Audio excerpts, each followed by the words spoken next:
So you were looking for poor defending in particular costing Ireland today? Yeah, I think it was more than just the defence. We probably still didn't kick as well as we needed to. We often had to kick under pressure, and I thought Israel Folau was very, very dominant in the air, and it didn't allow us to get any ball back when we were trying to clear our own area. We struggled a bit at set piece, turned over our first line out, turned over another one when we had an opportunity to drive at the line and maybe get back into the game. I felt just before half time we'd fought our way back into the game. A couple of tries that I think you're right, the defending wasn't good enough, but at 15-3 we fought our way back to 15-12. After half time, losing Johnny didn't help. It just gives us that organisation. Having said that, it's valuable experience for Ian Madigan. I thought he fought really hard in the position he was put into, but unfortunately, the result is what it is, and the Australians deserved it.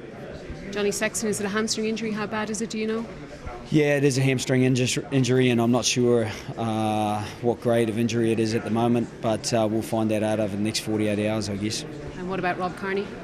Yeah, Rob, I think he's okay. I think he was a little bit winded there, and he's a bit tender in the ribs, but I'm hopeful that he'll be okay. I think at that stage we were looking to be more precautionary than leave him out there and get him, put him at the risk of another knock. Not a huge amount of time to recuperate. Your native mighty All Zealand All Blacks coming here next weekend.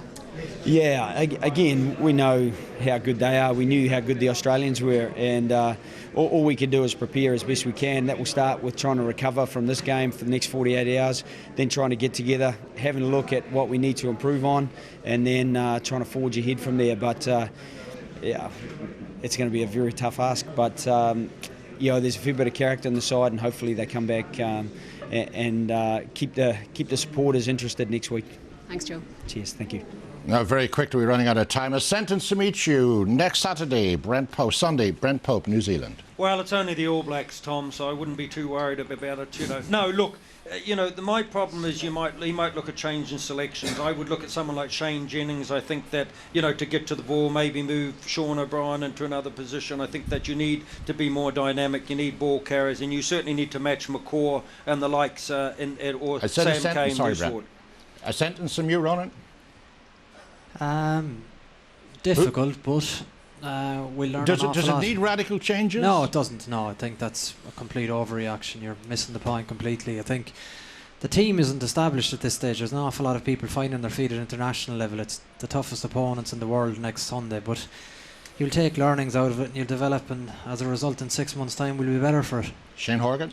I'd like to see the ball in front of the man more. If you're going to be really basic, there was too much ball on the inside shoulder, and if Ireland put the ball in front of the man, that'll allow for more forward momentum. Indeed, faster line speed. You address those two things. I know it seems simple. You address those two things, it goes a long way to addressing a lot of the problems. Conor? I totally agree. Line speed and body language, and you take a leaf out of what Ronan has said there in terms of actually enthusing each other on the pitch is a massive, massive thing. George Hook in one sentence. In a short sentence, the problem with this team is they went on the pitch and kicked the ball against the best fullback in the world. That demonstrates that they didn't think about this match at all in a serious way before they played it. That's it. My thanks to all my guests in the studio, both up here and down pitchside. We'll be back next Sunday when New Zealand are in town. Come and join us. Goodbye.